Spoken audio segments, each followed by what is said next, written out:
Okay, so picture this.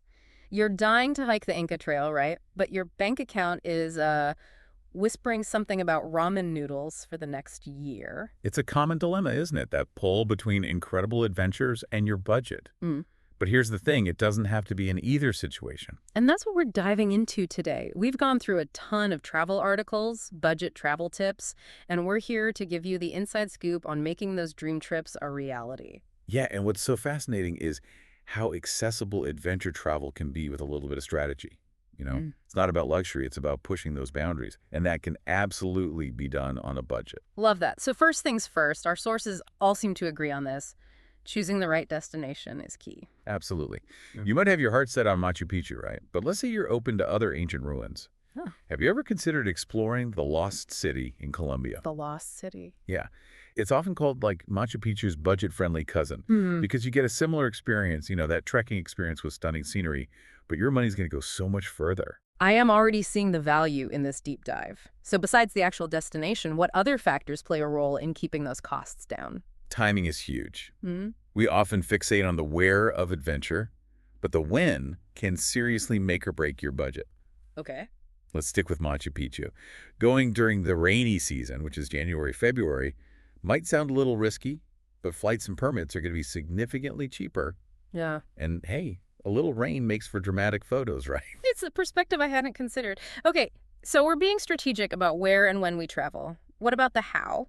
Our listeners are busy people. They need efficient planning. Efficiency is key, and that's where this whole group tour versus solo travel debate comes in. Yeah. Both have their merits, especially for the budget-conscious adventurer. Okay, let's break it down. Group tours first. What are the advantages there? Imagine this. You land in Vietnam and boom, your transportation, your accommodation, Oh, yeah. your activities are already taken care of. Mini group tours, especially those geared toward budget travelers, offer incredible value.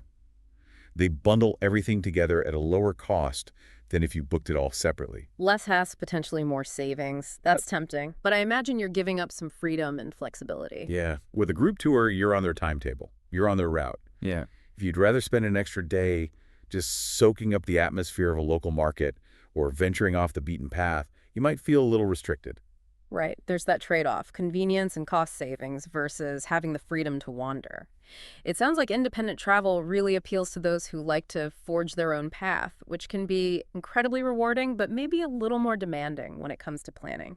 Yeah, you hit the nail on the head. Going solo definitely requires more legwork up front. Researching destinations, booking your own flights and accommodations, figuring out transportation. But that autonomy you gain often translates to more control over your budget. Okay, so for those independent adventurers out there, what are some key things they should be thinking about when it comes to keeping those costs in check? Let's get into the nitty-gritty. Let's start with where you rest your head after a long day of exploring.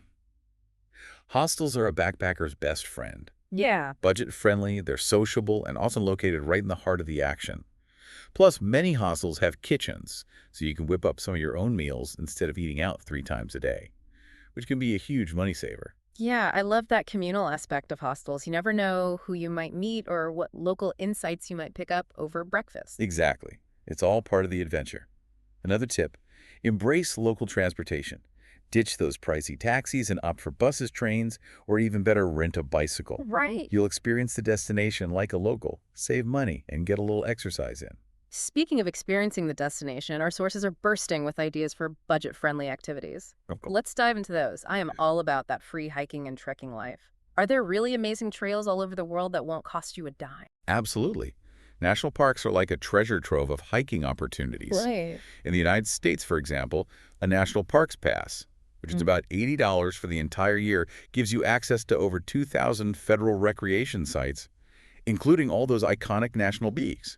Wow. You could hike a different trail every weekend for years. That's incredible. And I imagine other countries have similar passes or programs. Many do. It's definitely worth doing your research before you go. And remember, hiking isn't just for mountain goats. There are trails out there for all fitness levels, from leisurely walks through meadows to challenging summit climbs. I love that there's something for everyone. Now, for those who want to add a little more splash to their adventures, what about water sports? Those can get pricey. You'd be surprised how affordable water sports can be in certain parts of the world. Oh, yeah. Take Southeast Asia, for example. You can rent snorkeling gear, for a few dollars a day and explore vibrant coral reefs teeming with marine life. Okay, I need to book a trip to Southeast Asia ASAP. Renting gear seems to be like a recurring theme here, and I'm here for it. Oh, absolutely. Why haul bulky gear across the globe when you can just rent it at your destination? It's a win-win for your budget and your luggage allowance. And this applies to so many activities, from scuba diving to kayaking to stand-up paddleboarding. So we've explored the land, we've explored the sea. What about combining the two with some epic mountain adventures? I'm talking mountain biking or maybe even trying my hand at rock climbing. Both incredible choices for the budget-conscious adventurer. For mountain biking, look for destinations known for their extensive trail networks and bike-friendly infrastructure. Ah, So places like Moab, Utah in the U.S. or the French Alps offer just incredible riding experiences. And again, you can rent high-quality mountain bikes for a fraction of the cost of buying one. what about rock climbing? I've always wanted to try it, but those indoor climbing gyms can be so pricey. Yeah, they can be. But venture outdoors and the price drops dramatically. Many popular climbing destinations have local outfitters where you can rent shoes harnesses and even hire a guide for the day if you're a beginner. That's a great tip, especially for safety. Speaking of safety, there are some things you just shouldn't skimp on, even when you're traveling on a shoestring budget, right? 100%. Safety is non-negotiable. You can't put a price on that no matter how tight your budget is. Absolutely. And the number one rule of thumb is to invest in good travel insurance.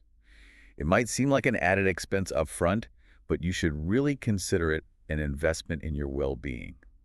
It's a safety net for those unexpected hiccups that can pop up. Right, because those hiccups can really turn a dream trip into a financial nightmare if you're not prepared. Exactly.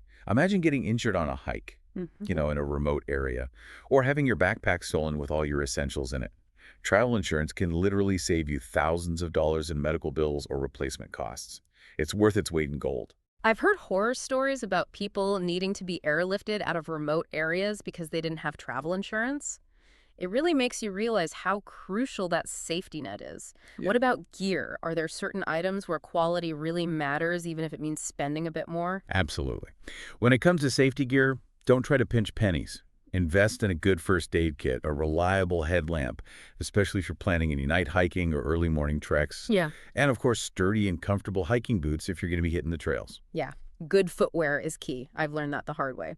It's amazing how much of a difference a good pair of boots can make. So we've covered a ton of ground here, from choosing the right destination to finding those budget-friendly activities to really prioritizing safety.